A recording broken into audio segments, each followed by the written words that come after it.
Welcome to the HCI family of podcasts. We're your source for personal, professional, and organizational growth and development.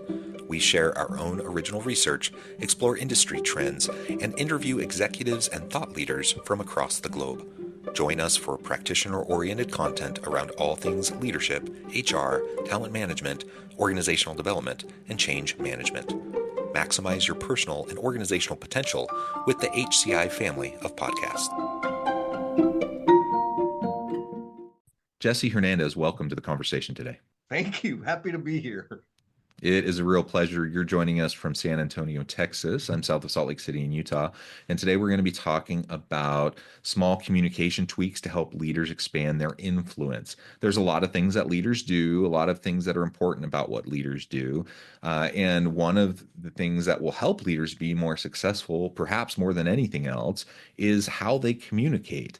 Written communication, oral communication, the unspoken communication that happens, body language, etc. Like all these types of things say a lot about a leader, and it impacts how others perceive you. It impacts the relationships that you develop with others, the trust that you build with other people, and all of that is going to have implications for the influence that you have. And ultimately, as a leader, I think influence is perhaps the most important currency that we have because, perhaps back in the early days of the Industrial Revolution and we're working in a factory and, things like that, perhaps in that kind of a framing of leadership and management, I could get away as a leader with kind of more carrot and stick, kind of autocratic, command control kind of leadership style. But in a knowledge economy where we need people to bring their whole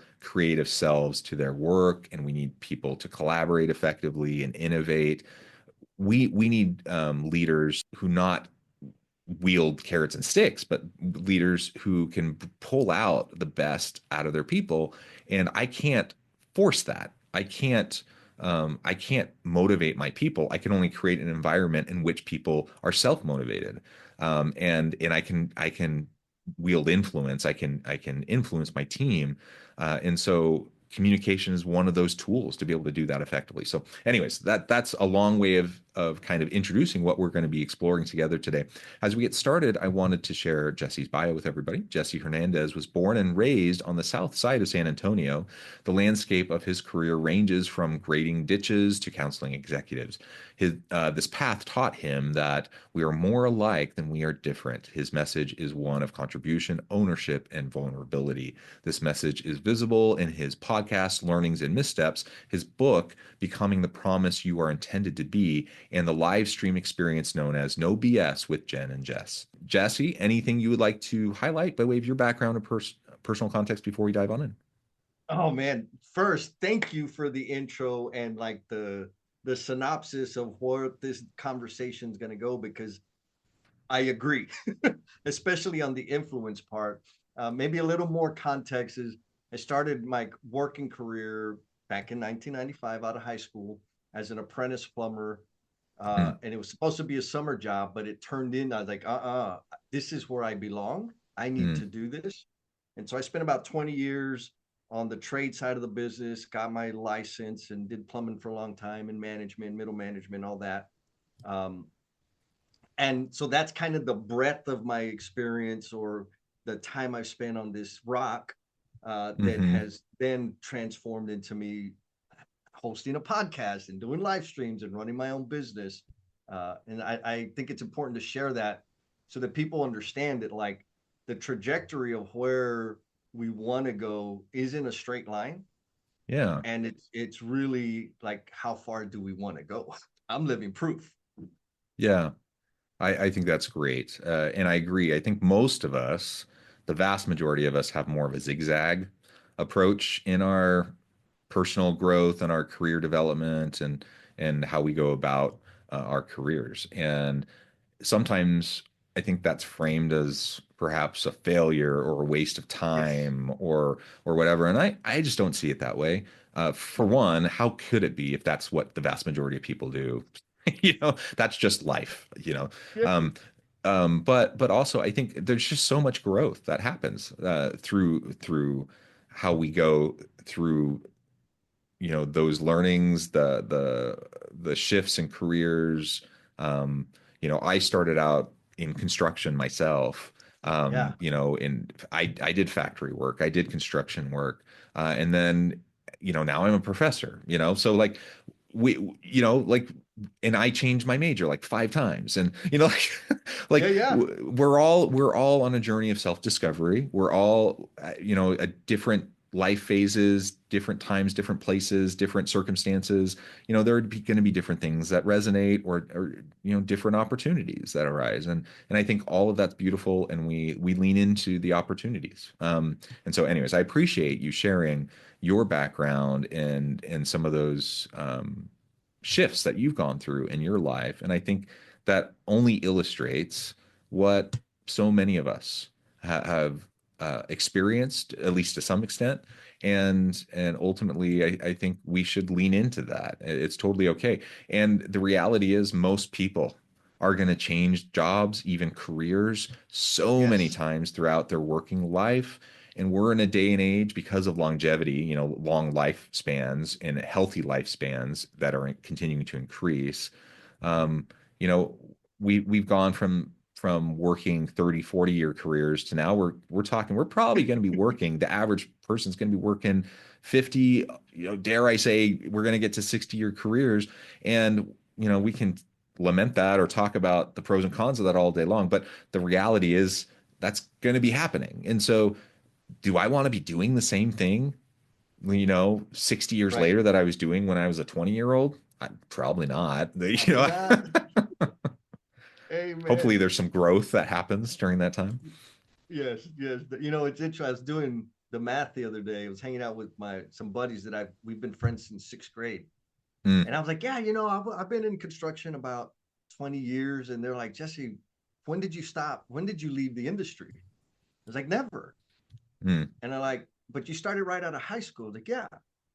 It's like it's more like 30 years, Jess. I'm like, oh damn, you're right. Like 30 years. Now, to your point, I've been in the industry the entire time, but my path has changed dramatically. And what's super, I'd love to get your thoughts on this. Early in my career, there was like a 3 to 5 year cycle, like a learning cycle in Mm, terms of whether there was a dramatic shift in my responsibilities or growth. And as if I look back on the last 10 years, that 3 to 5 year cycle has tightened up, and yeah. it's down to like a 2 years to 18-month cycle where things are shifting more dramatically.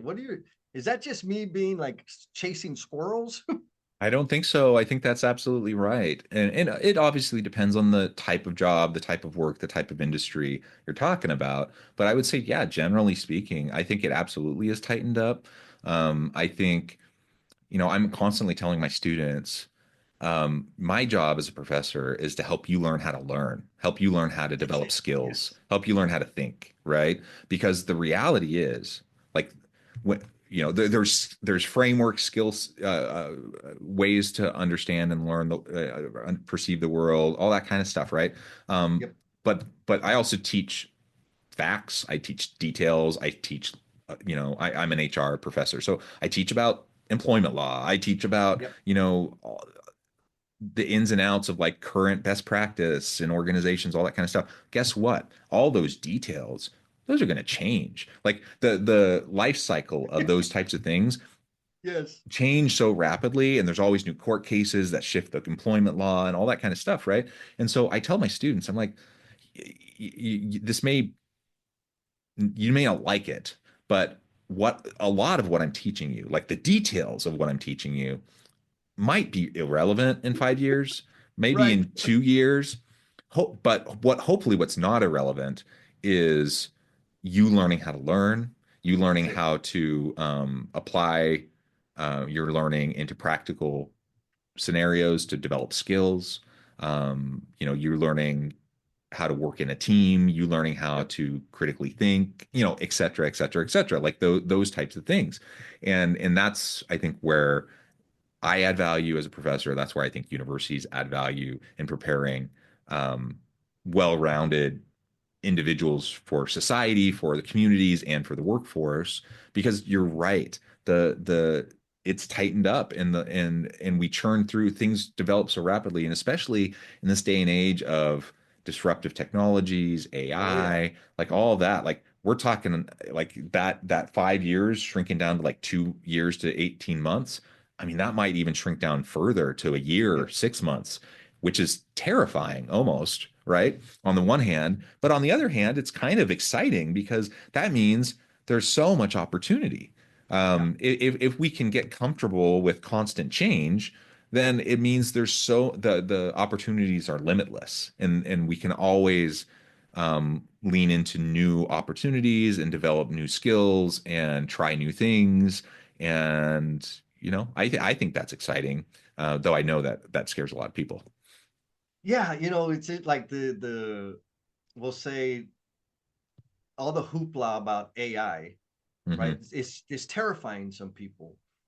And I understand, but I love it. Not just because it can help me do things a million times faster and way, way better than if left to my own devices, such as grammar and punctuation. Like Hmm. I hate that.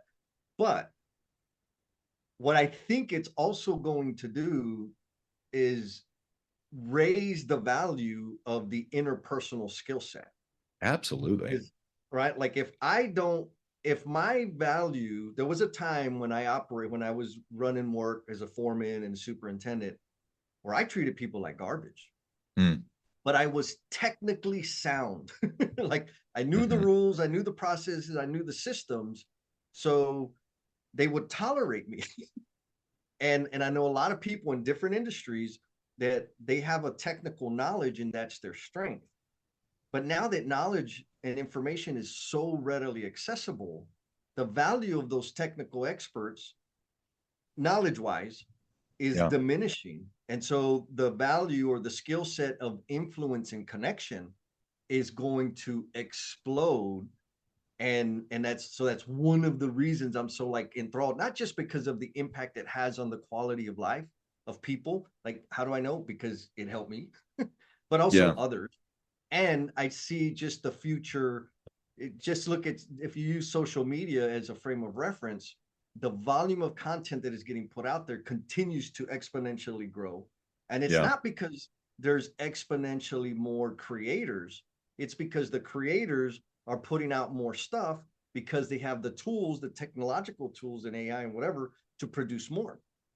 But if they don't connect with human beings, it's just static. Like that's all there is to it. What do you Just noise. Yeah. It's just noise. That's it. That's it. Yeah. And so Yeah. And like and I completely agree. And so when we talk about all these human skills, the soft skills, the things that aren't easily replicable or automated, by AI or, disruptive technologies. One of those things it is, the ability for us to influence, and the communication skills and the subtle nuances of that. That again, there's verbal communication, there's written communication, but there's the subtleties of nonverbal communication, facial expressions, tone of voice, all these sorts of things, right?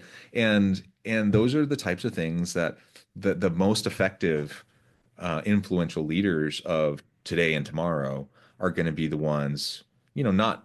It always helps to have technical expertise, don't get me wrong, but not just the ones with technical expertise, but the ones that have that kind of emotional intelligence, the EQ piece, and are able to convey things in such a way that they really can inspire and pull out the best of their people. And that's not an easy thing to do. And it doesn't come naturally to a lot of people. It does to some people, but to most of us, we have to learn that. That's a skill that we yes. can we can develop. We have to work at it. We have to learn it over time. So, I as I was talking at the outset of all of this, I do think there are some small tweaks that a lot of us can make. We're not naturally, charismatic. We're not naturally, just drawing people in all the time to every last word we say.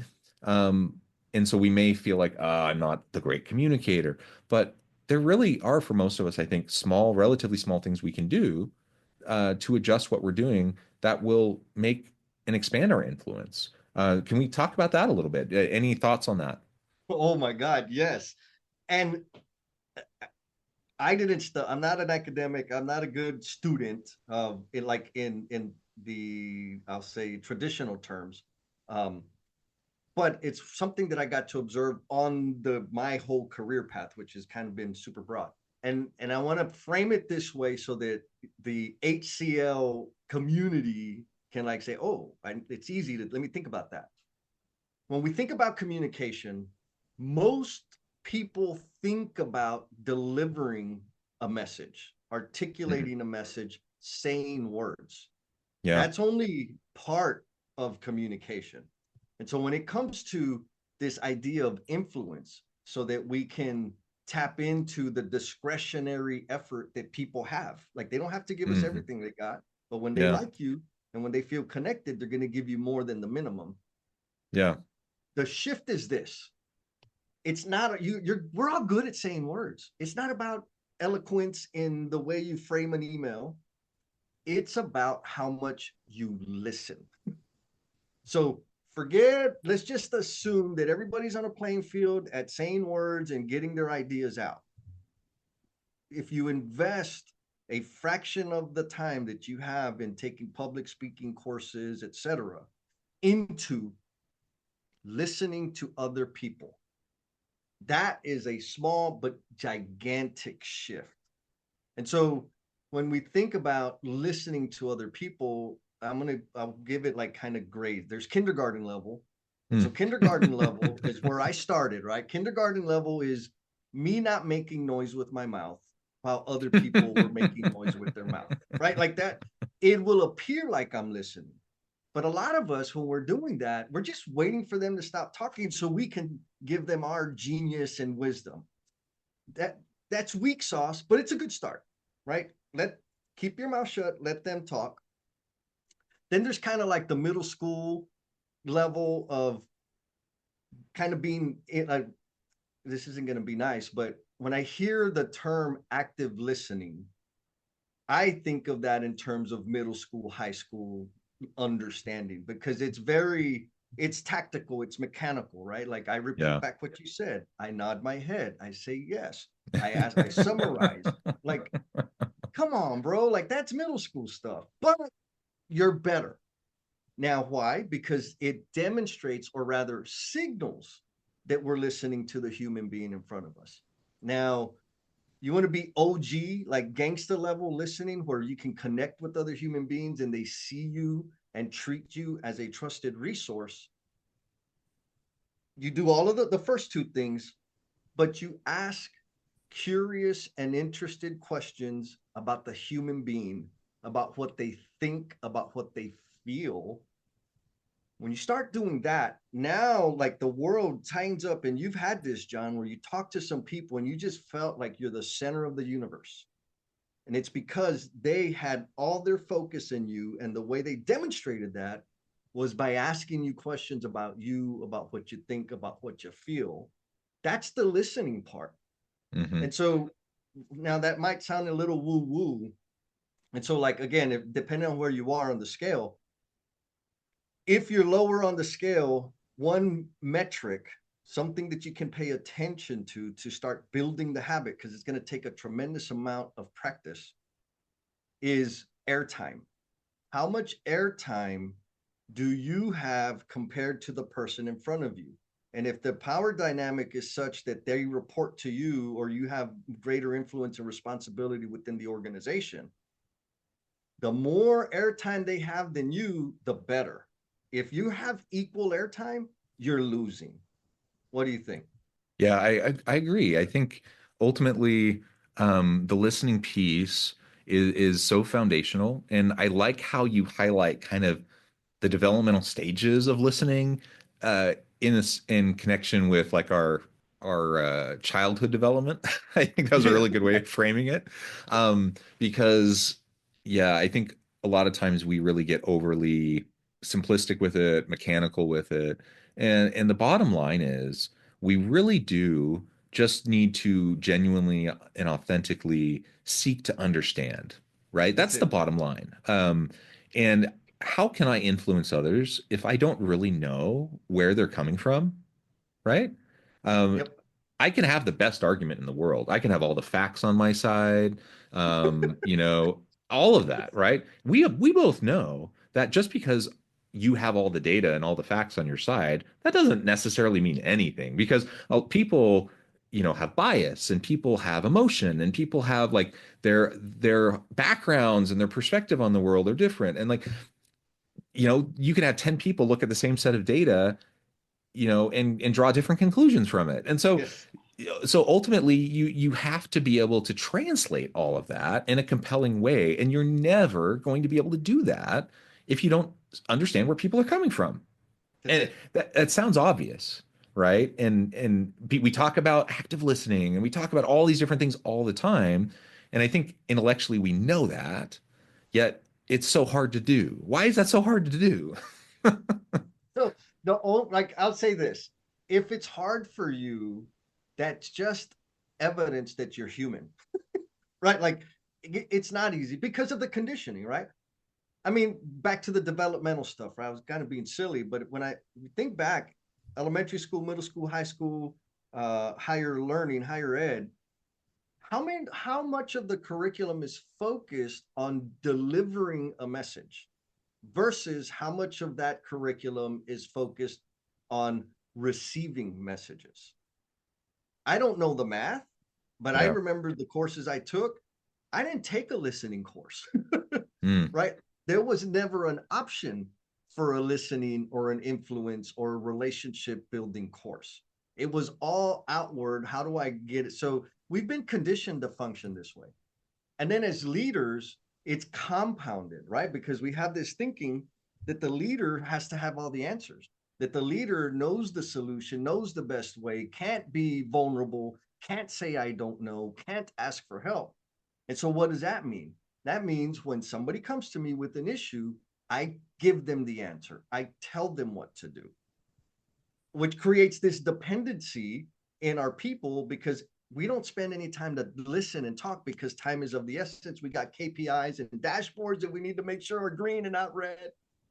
And so what we end up doing is we sever the connection because all we're doing is talking at people, giving message, and we're disconnecting them from their agency because they don't have to access their critical thinking because we never ask them a damn question. So here's another practice like that you can do today. If you're a leader of an organization, a team, a group, whatever, and you feel like, man, why can't these people make a decision? How can I soar with the eagles when I'm surrounded by turkeys? I'm going to tell you that's partly your fault. They can't make a decision because they've never had to, because you always yeah. give them the answer. And so the practice is this: the next time, and it's going to happen, you're going to have a lot of shots at practicing. The next time somebody comes to you with a problem, an issue, a situation, do not make a statement, ask a question. Grit your teeth, keep them lips close together, let them finish what they're saying, and ask them a question. What do you think about that? What do you recommend? What have you tried? Just ask them a question because the habit of not responding with direction and a statement is difficult. Like it's super ingrained. And so just think of, I don't care what, like, what do you think about the way? Like, just be silly and ask a question instead of making a statement. And as you get those reps in, you'll start Hmm. reconditioning yourself to ask questions. Then you can ask better questions, open ended, curious, probing questions, so that your team member starts getting re engaged with their agency and their critical thinking so that they're bringing options to you and saying, hey, this, da, da, da, here's a couple things I'm considering. What do you think? And then we can keep that ball rolling. And now there's a connection, like that human influential connection, because you're helping them develop their problem solving capabilities. That's where the magic happens. Yeah, I really like that too. I th being able to ask thoughtful questions, that's like a leadership superpower. That's like an influence superpower. And maybe it's counterintuitive because, like you said, we really are conditioned to just act like we know everything and that we have all the answers. which Yep. is so stupid. it, Agreed. it's really dumb because one, everyone knows we don't have all the answers, and especially in this knowledge economy, Yep. we lead teams of experts who have Yes. expertise in all their specific areas that we can't possibly have all of their expertise, right? And so the idea that we would be able to possibly know the answer to all the questions that they would have is patently absurd. And everyone Yep. knows that. And everyone knows that, Joe Schmo or Jane Doe, leader, whatever, whoever, they know they don't know everything. And so Mhm. for someone to come to me and for me to act like I know everything is just stupid. And it erodes Yes. my credibility. And so when I can turn it around and just ask thoughtful questions, it like you said, it empowers them. It helps them to know that I trust them. And it also helps me better understand them, which will then allow me to message things better, communicate more effectively, and to have more influence in trying to create an environment of motivation where they can be self-motivated and intrinsically motivated in what they do. Yes. Um, yeah. Well, Jesse, this has just been a really fun conversation. I think we could go on and on probably all day Yes. because this is a lot of fun. But I also note the time. I need to let you go and get on with your busy day. Before we wrap things up, I wanted to give you a chance to share with the audience how they can connect with you, find out more about your work, and then give us the final word on the topic for today. Oh my goodness. Okay. First, two places you can find me. I'm on LinkedIn. If you just search Jesse Depth Builder, you'll find me. I'm like hyper active on LinkedIn. I'm on all the other socials, but LinkedIn is kind of where I live. Hmm. If you want to see like the fun stuff that we can all do together, go to depthbuilder.com. That's my website, and click all the buttons and ask questions or whatever. Now, in terms of final word, what I'd love the human capital leadership audience to be thinking about and pondering is how can I better serve the human in front of me? Ask yourself the question, and I'll give you a little cheat code. The only person that has that answer is the person in front of you. Very well said. Very well said. Well, Jesse, thank you so much for all of your insights, wisdom, all the great contributions you've made to this conversation today. I encourage the audience to reach out, to get connected, find out more about what Jesse can do for you. And as always, I hope everyone can stay healthy and safe, that you can find meaning and purpose at work each and every day. And I hope you all have a great week.